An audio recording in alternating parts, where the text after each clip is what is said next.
Сайн байцгаана уу хүнд үзэгчдээ. De facto тоом эхэлж байна. 5 дахь өдрөөс 5 дахь өдөр хүртэлх 7 хоногт Монгол улсад болсон бидний амьдрал нөлөөж болох гол үйл явдлуудын 3 үйл явдлын тухай өгүүлдэг.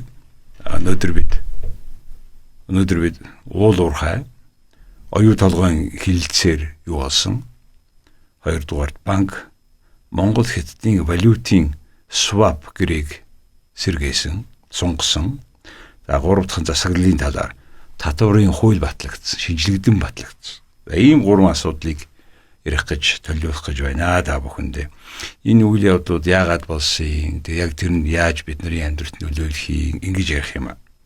За нэгдүгээр оюу толгойн хилэлцээр түүхэн амжилт гарлаа гэж ерөнхий сайд мэдгдсэн. Рио Тинто болон Монгол улсын засгийн газар хувьцаа эзэмшигчийн зээлийн хүү болон менежментийн төлбөрийг одоо бууруулсан. Entry Resource гэх компаниугаа Antre гэдэг. Энэ компани лицензийн асуудлыг яаралтай шийдвэрлэнэ гэж тохирсон. За ногдол ашигын хуваарлтыг түргэтгэхийг зорьсон. За ийм гэрээнүүд болсон гэж. Энэ гэрээг ерөнхий сайд учраас түүхэн амжилт гэж тодорхойлсон. За анхны гэрээний нөхцөлөр бол ногдол ашиг хүртэх хугацаа нь 19 оноос 41 он хүртэл хойшлогдож байсан бөгөөд одоогийн хүнд нөхцөлийн үр дүнд хоримтлагдсан хүн үндсэн зээлийн хэмжээтэй тэнцэж байна гэж ярьж байгаа. За ер нь яагаад юм болчих вэ? За нэг талаас дэлхийн үн өсөж байгаа. Монголын улс төрийн дотоод дарамт нэмэгдэж байгаа. 2027 оны сонгуульд ямар нам нь оюу толгой ногдол ашигыг иргэдэд авчирж өгнө гэдгийг харуулах тийм шаардлага бий болцсон. Тэгээд ингээд нөгөө талаас Рио Тинто 28-аас 36 онд жилд 500 мянган тонн зис олборлох амлалт гаргахад зарлагдсан байгаа. За энэ аль зэрэг их товэ гэвэл жишээлбэл 2024 онд оюу толгой 215 мянга тонныг гаргасан. 2025 онд бол одоогийн байдлаар хамгийн томор буюу 345 мянган тонныг гаргасан. Ер нь энэ яг энэ цэвэр зэсээр юм байна. Хэрвээ зэсийнхэн баяжмлаар гэж ярих юм бол энийг 5-аар хөржүүлэх буюу тэр баяжмал дотор 20% орчим 20-оос 22% зэс байдаг. Энэ бол зөндөө их тоо. За тэгээд энэ оюу толгойн гэрээний тухай одоо энэ уул уурхайн зөвлөх инженер, техникийн ухааны доктор, Монгол улсын худалдааны гавьяат ажилтан галсан дөржгөө юу гэж хэлснийг та бүхэнд ярьсан зүйтэй байх.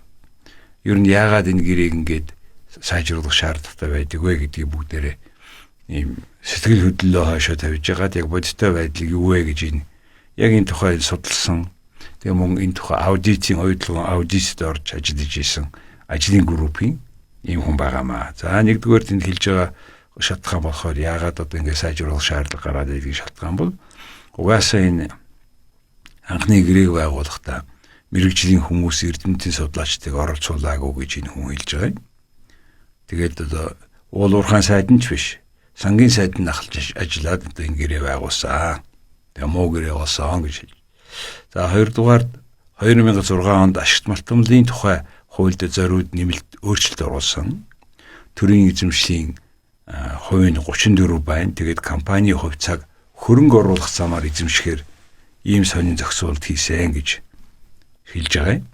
За гуравт нь болохоор энэ оюу толгойн хөрөнгө оруулалтын гэрээг 30 жилийн хугацаатаагаар 20 жилээр 2 удаа сунгаар хийгээд тэгээд амнаатыг 5%-аар аж ахуйн нэгжийн гайлын гэх мэт 8 төрлийн татварыг хураамжийг 30 жилээр өөрчлөхгүй гэж тогтоосон буюу давтууржуулсан. За зэсийн үн тонн нь 5,000 Америк доллароос дээш нэмэгдсэн ч өссөн нэмэгдсэн орлогын татварыг авахаас татгалзсан байдаг. Өнөөдөр бол яг өнөөдрийн байдлаар 26 оны 7 дугаар сарын эхний байдлаар 1 тонн зэсийн үн 13,000 доллар болсон байгаа. За дараа нь болохоор энэ оюу толгой төсөлд 8 жил алдагдaltaй ажиллахыг зөвшөөрсөн. Тухайн жилийн алдагдлыг 100%-аар дараа жилийн татвар ногдох орлогоос хасч тооцох тэм заалт оруулсан гэж байна. Тэгэхээр хөрөнгө оруулагчид зис алтны борлуулалтын орлогыг захиран зарцуулах, Монголын үндэсний банкаар үйлчлүүлэх, бус гадаадын банкудад шилжүүлэн зарцуулах эрх олгосон хэлж байгаа. За 6 дахь болохоор Монгол улсын байгалийн баялагын Монгол улс байгалийнхаа баялагын эзний хувьд бол зис алт мөнгөний баяжмлыг өрсөлдөх чадвартай үнээр зарж гин үү? Худалдааны нөхцөл нь ямар байна? Худалдан авах гэрээгээр борлуулж гин үгүй юу? Валют урсгалын хяналт нь ямар байна? Ийм хяналт тавих боломжгүй болгосон ноцтой үйлдэл гэж үзсэн байгаа юм. Галсан дорж байгаа. За 7 дугаарт хэдийгээр одоо энэ уг төслийн 34% эзэмшиж байгаа ч гэсэн тэмнэр өгсөн ч гэсэн хөрөнгө оруулалтын зардлыг бүрэн хянах боломжийг нөхцөлийг хязгаарласан. Тууцын гишүүнд цөөн хүмүүс төлөөлөл болгон оруулаад баримт нотлохгүйгээр хөрөнгө оруулалт болон ашиглалтын зардлыг зориудаар хит өсгсөн гэж үзэж байгаа юм байна. За тэгээд энэ гэрээ түүнийг хамгаалсан нөхдийн буруугаас ямарч хяналтгүйгээр 20 орчим тэрбум долларын өрөнд улсыг оруулсан байна гэж гасан дэрж хэлсэн байна. Тэгээ бас нэг сонин тооны үг гэхээр тэр ер нь Монгол улсын өрчин 40 тэрбум байгаа. Тэрний 30 тэрбум нь компаниуд их. Гэхдээ тэрнээс 20 тэрбум нь оюутлага байх ганцаараа гэж бид түрүү ярьсан таймаараа Монгол улсын засгийн газрын өр 10 тэрбум байна. За тэгээд ингээд өнгөрсөн одоо энэ бүх жилээ ингээд нийтийн оюутлага гэдэг компани хичнээн хэмжээний экспорт хийсэн бэ гэсэн чинь сонин тоо гарч байгаа юм байна. 11.2 тэрбум Америк доллар борлуулалт хийсэн байгаа, экспорт гаргасан. За тэрнээс 1.2 тэрбум доллар нь Монгол улсын төсөвт орсон. Янз бүрийн хэлбэрээр. Гэтэл Rio Tinto компани менежментийн төлбөрт яг тийм хэмжээний доллар очсон.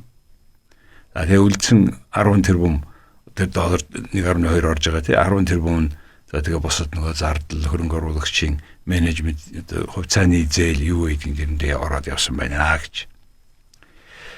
За энэ бүхэн чи юу гэсэн үг юм бэ гэж байгаа юм. Тэгэхээр зээлийн хүү 11.1 байсныг болгосон 3-4% буюу зах зээлийн түвшинд аваачсан гэж. Өнөөгийн зах зээлийн түвшинд аваачсан гэж байгаа. За ногдол ашигын хуваарлалтыг 2041 оноос наан татаж удалгүй өгөхөр болсон байгаа. За тэр entry resource гэх антайг яриад байгаа. Энэ лиценз энэ хоёр орд газар цуг байгаа юм л да. Тэгээд оюу толгой газар доороо ингээд нөгөө тал руугаа орё гэхээр нөгөө тал нь өөр орд газар, өөр компани орд газар. Тэгээд маргаан нь юу болж ийн гэхээр хоёр компани нийлээд тэгээд орд газараа ингээд олборлохоор тохирцсон байсныг манайхан хүлээн зөвшөөрөхгүй байгаа. Хоёр өөр орд газар бид нар тустай гэрээгээр хийн. Одоо ягаад та нар хоёр орд газар хоорондоо тохироо хийдэг юм бэ гэж. Ийм асуудал гарч байгаа энийг удалгүй шийдэхийг засгийн газар өөр амласан. За тэгээд энэ ч одоо иргэдэд ер нь юу гэсэн үг юм бэ гэж. Оюутлага бол маш чухал төсөл. Монгол улсын эдийн засгийн бараг 10% шхүү энэ төсөлтэй холбоотой байгаа. За тэгээд ногдол ашиг нь хизээ иргэдэд хүрэх юм Монгол улсд хүрэх юм. Улс төрчд болохоор зэрэг хүмүүст тарааж өгнө энэ төр гэж ярьж байгаа л да. Гэхдээ яг аль зэрэг бодиттой ийм асуултууд та бид нарын өмнө тулгарч байгаа. Ер нь бол нэг талаасаа оюутлага бол онцгой чухал том ач холбогдолтой төсөл. Нөгөө талаасаа энэ гэрээнд сайжруулах юмнууд их байгаа. Тэгээ энэ компаниг үйл ажиллагааг зогсоочихгүй мөртлөө бид энийг ингээ баваагаар өөрийнхөө асуудлуудыг бас чангалаад ингээд яваад харагдаж байна. Ингээ явж байгаа нь харагдаж байгаамаа гэж. За ийм асуудал оюутлага дээр боллоо. За манай өнөөдрийн тусгаж байгаа хоёр дахь асуудал бол энэ банкны хүүтэй мөнгөтэй холбоотой. Монгол хятадын валютын swap гэдэг харилцсан тэр нөгөө манайх тэр хэмжээний мөнгийг байршуулад хятадын дансан дээр хятадын төв банкны дансан дээр манай төв банкны дансан дээр юу байгаа нийт 15 тэрбум юан байгаа юм. Одоогийн ханшаар нэг 1.1 юу гэмдэг баг 2 шхүү ийм тэрбум долларын ийм гэрээ байсан.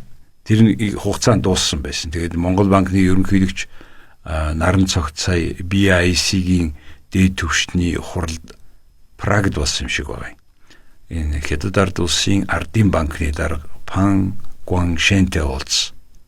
Тэгээ энэ урдчил тохирсон юм шиг болтой. Тэгээд хоёр талын банкны хамтын ажиллагааг яриад гадаад худлааны санхүүжилтийг ярьсан, хил дамсан төлбөрийн чиглэлээр харилцсан байсаар илэрхийлсэн байгаа. Тэгээд 15 тэрбум юан буюу 7.8 их найт төгрөгийн хэмжээтэй 3 жилийн хугацаатай валютын swap гэрийг шинжилэн байгуулсан. Буюу нэг өмнөх юан авч ирсэн энийгээ бод хугацаагаа сонгож байгаа юм л да. За энэ одоо Хятадтай хийх худалдаанд давамгайллыг санхүүгийн хэмжээнд одоо баталгаажуулж байгаа гэсэн санаа. Тэр Монгол банк, China гэсэн мэдээлэлүүд гарсан байсан. Энэ яг swap гэж юу яагаад байгаа юм бэ гэхээр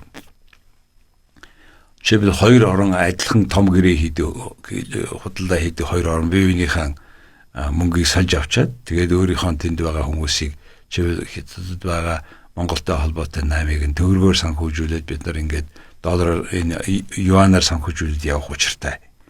Тэгэхээр нэг онцлог нь шүү дээ энэ бол Монгол улсын засгийн газрын үрд тооцогддог 2 орчим тэрбум. Засгийн газрын өрн нийт 10 тэрбум байгаа. Тэрний 2 орчим тэрбум нь одоо энэ юанаар байгаа юм байна шүү дээ. Тэгэд бас энэ мэдээж хүүтэй хүүг мөнгө хааж байхгүй мэдээж. Тэг хүүг одоо ингээд ойролцоогоор 6% буюу одоо манай бусад өрөвч шиг л ойролцоогоор ер нь одоо энэ хамгийн бага үнэтэй өрөлдөө 6%. Гэхдээ Монгол улсын засгийн газар 10 тэрбумынхаа өрөнд жилдээ 6%-аар бодоход 600 сая доллар төлдөг. Энийг хоногоор нь бодохоор хоногт 1.6 сая доллар төлдөг гэсэн. Энэ swap бол 5.1 нь. Тийм ээ 5.1 нь 300 арай хүрэх 300 мянган доллар энэ хүү Хятадын төв банкнд төлж байна гэсэн. За Хятадын төв банкны гаргасан англи хэл дээр байгаа мэдээлэл дээр болохоор 15 billion тэрбум юан буюу одоо 7.8 тэрбум Монгол төгрөгийг бид ингээ харилцсан 3 жилээр одоо бид сольж байна гэж PBOS буюу энэ People's Bank of China гэдэг Хятадын төв банкын нэр нэртэй. Яг Bank of China гэдэг нь Тайванд байдаг төрүүлээд төв банкын нэртэй юмтай наваад гарцсан. За ингээд энэ People's Bank of China ийм мэдээлэл гаргасан, давхар мэдээлэл гаргасан байна л да.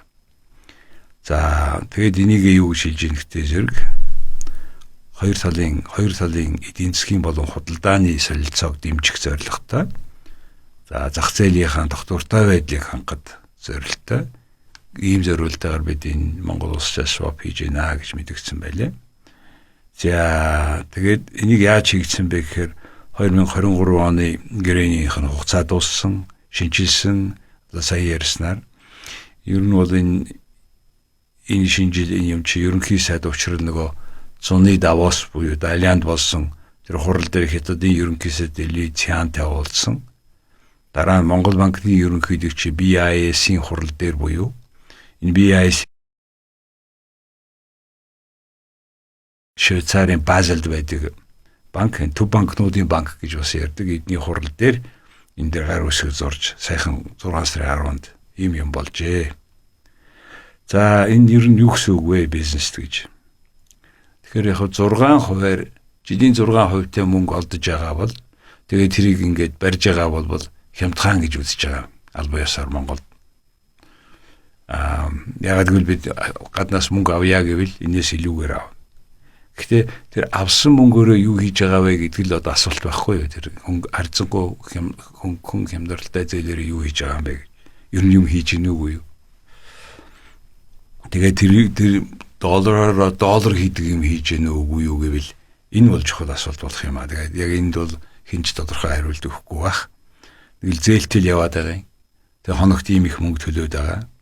Тэгээд энийг бас одоо зээлтэй байж болно. Гэхдээ зээлээр юу хийж байгаа вэ гэдэг асуудлыг иргэд нь илүү сонирхож асууж мэдээлэлтэйгээр мэддэгтэйгээр шалгах хэрэгтэй гэж үзэж байгаамаа. За тэгээд нөгөө талаасаа бас жишээл хятад улстай хийж байгаа 8-аад заавар доллараар хийх оронд энэ жишээл одоо энэ юанаар хийж доллар авахгүйгээр юанаар хийх боломж байна гэсэн үг. Гэтэ тэрийг яг яаж хэн ашиглаж байгаа тухай мэдээлэл байхгүй байгаа юм. Ямар компани одоо бид хятадуудад том 8 хийдэг. Тэр том 8 хийхдээ шууд юанаар нь хийсэн юанаар нь хийж байгаа энэ компаниуд яг энийг ашиглаж ийн үгүй юу гэдэг энэ мэдээлэл ерөнхийдөө байхгүй байгаа. За уг нь бол энэ Монголын экспортлогч болон импортлогчд ашигтай. Ялангуяа уул уурхайн бүтээгдэхүүнийг гаргаж байгаа хүмүүст ашигтай байх ёстой. Гэхдээ яг уул уурхайн бүтээгдэхүүний хувьд нэг сонин парадокс байгаа Монголд. Энэ тухай бас юу их хурлын нүүрсний сонсгол дээр ярьж ирсэн. Монголоос нүүрс гараад идэг, мөнгө нь орж ирэхгүй, оронд нь барилгын материал орж ирээд байна, өөр юм орж иж байна, бүрэн орж ирэхгүй байна гэсэн яриа байдаг. Тэгэхээр ер нь тэр нүүрсний сонсголын үеэр ярьсан энэ хятадтай холбоотой их олон манай бүх экспорт гэдэг тустай холбоотой. Энийг болохоор нэг үнэхээр нэг юм тэр сонсголынхын дагуу нэг явагдсан юм харагдахгүй байгаа. Тэгээ манай төр засаг бол нэлээд их ярьж гин хийж байгаа юм харьцангуй яг чив ялангуяа шударга ёсыг тогтооход хийж байгаа юм баг байгаа учраас иргэдийн одоо дургуйцал нэлээд их өсөж байгаа гэсэн. За яг энэ иргэдэд юу гэсэн үг вэ гэвэл гадаад валютын нөөц тогтворчих нь инфляцийн дарамтыг бага зэрэг хөнгөлнө. Гэхдээ эдийн засгийн хамаарал бол бид одоо хэд улсаас улам их болж байгааг энд дэлгэрэнгүй харж болно. Тэгээ ямар ч гэсэн энэ 1.5 тэрбум юан буюу 2.2 тэрбум Америк доллар Монгол улсын нэг талаас өрөнд гадаад өр тэр дотороор тооцогдно. Нөгөө талаас энийг Монгол улс өөрийнхөө гадаад валютын нөөц гэж тооцоод байгаа. Буюу одоо гадаад валютын нөөц 7.7 байна. Түүхэндээ байхгүй том байна л гэж яриад байгаа. Тэрний чинь 3-1 нь хүнээс зээлж авсан мөнгө байна шүү гэдгийг иргэд мэдэх ёстой гэж. Тийм учраас угаасаа энэ засгийн газар мөнгө аваад хаана юун зарцуулж байгаа. Энийг иргэд болгон мэдэхгүй бол энэ таны амьдрал дээр мөнгөний ханш дээр нөлөөлөд импортоор авж байгаа манай Монгол улс бүх юм аваад импортоор авж байгаа хэрэглээгийнхаа цөөхөн хүнсийн бүтээгдэхүүнээс бус. Тэрэнд чинь мэдэгдээд байгаа шүү, амьдралд нөлөөлж байгаа шүү гэдгийг хэлмээр байгаамаа. За 3 дахь өнөөдөр тодорхойлж ярих онцлог зүйл бол өнгөрсөн 7 хоногт болсон засаглалтай холбоотой дүний дотор яг татварын ерөнхий хуульд олон жил ярьсандаа энийг тэгээ нэг юм нөгөө чуулгана дуусгаас өмнө ашгүй нөгөөдөлч нэг баталж авлаа. За энэ дотор бүх ярьсан тэр гой магтаад исэн юм ороогүй. Гэхдээ зарим бас арай сайжруулсан юм орсон байгаа. Түүний дотор нөгөө нөөттэй холбоотой юм яриадсэн санаж байна уу тий. Тэр бол боломжгүй. За татварын өртөө татвар төлөгчдийн дансыг хаачдаг байсан. Тэрийгэ болсон. Тэгээ гүйлгэнээс нь орж ирэх мөнгөнд хөрөнгийн 30%-ийг нь дансанд үлдээнэ гэсэн ийм шийдвэр гарсан байгаа. За тэгээ татварынхаа тайланг залруулах хугацааг 2 жилээр болгосон байгаа. Энэ бол одоо чухал заалт. За маргаан эцэслэн шийдвэрлэх хүртэл алдан торгуулийг нэхэмжлэхгүй байх зохицуулт орсон. Тэгээд маргачхал юм бол тэгэл хүнээс хүү тооцохгүй болох нь л дээ. За дараа нь тэгээд татвар төлөгчдийг хууль даган мөрдөлтийн төвшин гэж тогтоох юм байна. Нөгөө нийгмийн оноо гэдэг шиг юм болж байна л дээ. Бизнесийн оноог өгнө л дээ. Компаниудаар сайн дунд муу гэсэн үнэлгээ хийн. Гайл дээр бараа бүтээгдэхүүн орж ирэхэд шууд гайлын албан татвар төлөх бөгөөд зөвхөн төлөх бөгөөд тэр нөөтийг нь төлдөг байсан бол бас гайлаа төлнө. Дараа нөөтийнхөө бараар зарсны дараа төлөх боломжтой. Энэ бол яг энэ эдийн засгийн хаан онолдоо таарч байгаа ажил л да. Хил дээр юу зараагүй багт нь нөөт авдаг байсан ингээд зогсоож байгаа юм байна. Энэ дээр хүмүүс эерэг хүлээж авч байгаа байх гэж бодож байна. За хувь хүний орлогын албан татварын тухай хуульд нэмэлт өөрчлөлт оруулсан. За бага болон дунд орлоготой иргэдийг дэмжинэ. 792 мянган төгрөг хүртэлх орлого дээр татвар авахгүй. Энэ нөгөө хамгийн доод түвшний цалин гэдэг наад захын цалин ямар ч хүн ажилд авсан гэсэн наад зах нь 792 мянган төгрөг хүртэл одоо цалин өгнө гэсэн юм залт яваад байгаа. Тэр энэ нь бас нөгөө жишээлбэл одоо ерөнхийдөө энэ хүний цалинг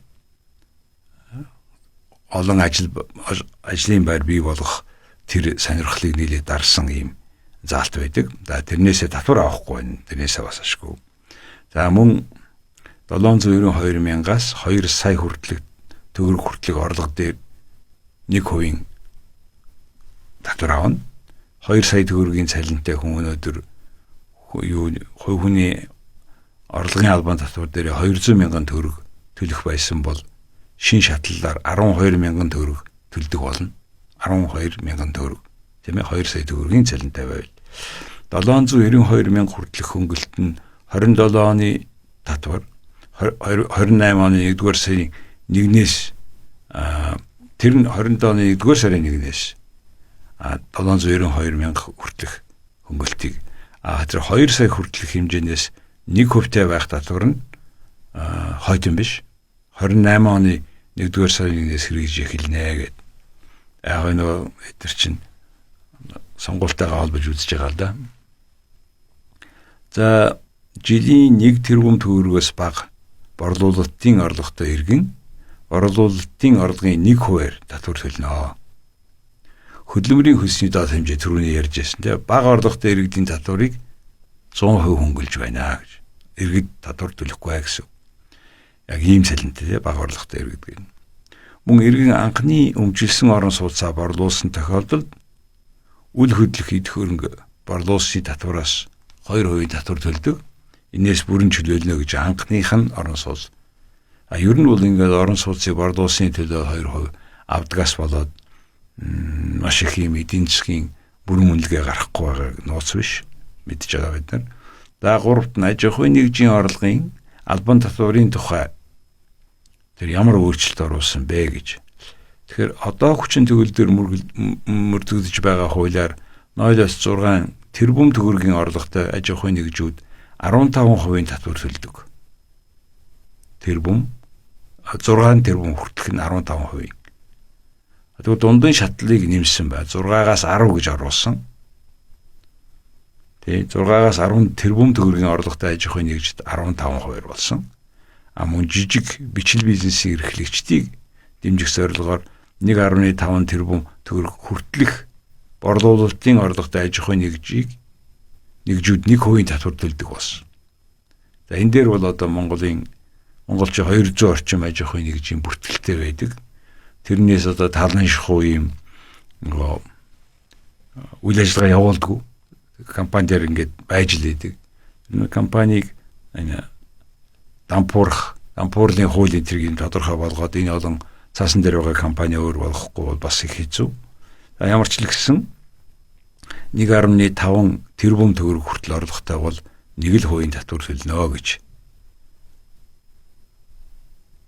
Ийм хийсэн байгаа. Тэгээд 1.5 тэрбум төгрөг хүртэлх борлуулалтын орлоготой аж ахуйн нэгжүүд 1% татвар төлдөг байсан. Босхийг одоо 2.5 тэрбум төгрөг болгож байна гэж нөгөө орлогын татварын тухай яриад байгаа шүү. Тэгээ би тодорхойлж хэлэхгүй бол. За дөрөвдүгээрт нэмэгдсэн өртгийн албан татварын тухай хууль. За энд өөрчлөлт орсон. Энэ дээр ч нөгөө 1% болно тэргээл баахан ярьсан л да. Тэр бол улс төрчин шоу байсан юм шиг байгаа юм. Нөөтийг суудхан төлөгчд 50 сая төгрөг байсан. 50 хүртэл сая төгрөгний 50-аас дээш илүү 50-аас илүү орлоготой бол 50 саяас илүү орлоготой бол нөөт төлнө гэж суудгана гэд. Тэг түүнийг харин 400 болгосон. Одоо 400 сая хүртэл орлоготой компаниуд нөөт төлөхгүй нь шүү дээ. Гэхдээ нөгөө талаас ингээд нөөт төлөхгүй компани төлдөг компанитай яаж харьцах вэ гэдэг бас нэг асуудал гардаг. За татвар төлөгчийн хууль даган мөрдөлтийн түвшнийг харгалздаг. Дотоодын болон импортын нэмэгдсэн өртгийн албан татварын төлбөрийг 2 хүртэлх сарын хугацаагаар хойшлуулж болохоор болсон. За тансаг хэрэглээний автомашины татвар нэмэгдэж байгаа. Тодорхой түвшинээс дээш тэрнээс нь илүү татвар авч байгаа. За ийм 3 үйл явдлыг онцолж байна. Энэ 7 хоногийн хувьд. Тэгэхээр одоо уул уурхайн салбарт оюу толгойн гэрээг шинжилсэн. Шинжилгээр тохирсон. Яагаад энэ бүхэн шаардлагатай байсан бэ гэдэг дээр би та бүхэнд энэ талаар яг ажиллаж олон жил судалсан гасан дөржгойн үзэл бодлыг танилцууллаа. За энэ 2 дугаарт болохоор энэ тасралтгүй явж байгаа Төв банк Хятадын Төв банктай нийлж swap гаргаж байгаа тухай энэ ямар учиртай яагаад гаргаж байгаа гэдгийг ярьлаа. За 3 дугаарт болохоор зэрэг энэ олон жил яригдсан татварын ерөнхий хуульд оруулсан нэмэлт яг бидний амьдралд нөлөөж болох ус нэмэлт өөрчлөлтийг нь товчсон та бүхэнд танилцууллаа. За манай энэ 7 хоногийн de facto time та бүхэнд хүрэх гээд юм байна. Тэгээ яг энэ дээр бас юу илүү яриулах вэ? Юунд анхаарах вэ гэдэг дээр та бүхэн саналаа доор манай YouTube-ийн доор комент өгөө сайн байна. Тэгээ ямар ч л гэсэн зүгээр яг эцэст нь хэлэхэд энэ бүх энэ Монгол улсын засаглалтай холбоотой асуудал бол улс төрийн намуудын санхүүжилттэй холбоотой юм шүү. Тэр ил тод биш. Ерөнхийдөө худлаа мэдээлэл гаргадаг. Үнэн хэрэгтээ бол олон тэрбум төгрөгийн намдаа хандив өгсөн хүн бол илүү их мэдэлтэй болдог. Том албан тушаалд очдог. Энэ бүхнийг бол мэдж байгаа өөрөөсөө ярьж байгаа.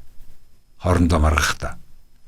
Тэгэхээр Монгол улсын хувьд энэ бидний хамгийн том хор тавдар болж байгаа засаглалын хор тавдар болж байгаа авилгыг арилгахын суурь нь бол улс төрийн намуудын тайлан санхүүжилтний ил тод байх хэрэгтэй. Тэгээ яг үнэндээ дашрамж хэлэхэд Монгол улсын сонгуулийн хорооны дараагаар Мегамар гэж хүн сонгогдсон байна. Өчигдөр. Ер нь бол сонгуулийн хороо гэж байх ёсгүй байна. Сонгогчдын хороо гэж байх хэрэгтэй. Not election commission, electoral committee гэж байх хэрэгтэй. School commission. Тэгээ бусад оронд тэр сонгуулийн ерөнхий хороо нь сонгогчдын ерөнхий хороо нь сонгуулийн бүх төвшинг ил тод зөв зохион байгуулахаас гадна өөр нэг том үүрэгтэй. Манайх бас уг нь тийм үүрэгтэй. Тэр юу гэхээр улс төрийн намууд ганцхан дансаар ажиллана. Тэр дансаас гадуур мөнгө төгрөг өгсөн авсан бол эрүүгийн хариуцлага хүлээн даргана. Тэгээд тодорхой нэг одоо сая төгрөгнөөс дээш орсон бүх мөнгийг заавал 1 хоногийн дотор, 2 хоногийн дотор хаанаас авсан, яагаад авсан гэдгийг, ямар чиглэлээр авсан гэдгийг тод болгосон цагт бид авилгатай тэмцэж ялж чадах юм уу? Түүнээс биш бид нар яагаад чадахгүй хүн төрөлхтний бодож олсон сайн засаглал нардчлаа. Ардчлал дотроо бодож олсон юм нь бол иргэдийн оролцоо хяналт. Энэ хэсгийг бид нар харин хийхгүй байна. За юм байна. Манай томыг сонсон та бүхэнд баярлалаа. Hello, let me brief you in English about this week de facto review. Every review we try to cover 3 important events happened last week in Mongolia, and this time we have highlighted 3 events. First, it was a renegotiations of Oyu Tolgoi Agreement, a well-known world-famous copper mine in Mongolia, owned and operated by Rio Tinto. And the government had finally agreed, the chairman of the Rio was in Mongolia, they have finally agreed that this management fee, which was 6%, they have decided to decrease it twice, and also agreed that to make a faster or earlier the time of dividend. So there are a lot concerns and complaints about this agreement. That's why it's happening every second year or so, renegotiating. But overall, I have explained in Mongolian what is the reason behind of all this keep coming renegotiations. My second topic of this week review is about swap agreement in between 2 central banks of Mongolia and China. Actually, they have extended this 15 billion yuan swap with Mongolian tugriks, also 7.8 billion Mongolian tugriks, and it is kept on two sides. Each other currency is supposed to help the bilateral trade in between two countries. And they have extended it, and this swap is also coming with the interest rate around 1.6. Interest rate of 6%. And that that is also regarded government debt, and it is inside of this bracket of Mongolian government debt. The third subject or third event we have covered is just a couple of days ago, Mongolian parliament had adopted finally long-discussed tax law, general tax law. And there are several aspects that impact the way Mongolians live and the way how Mongolian companies are run. So these are three topics in brief in English. And for details, you can visit my website, jargaldefacto.com.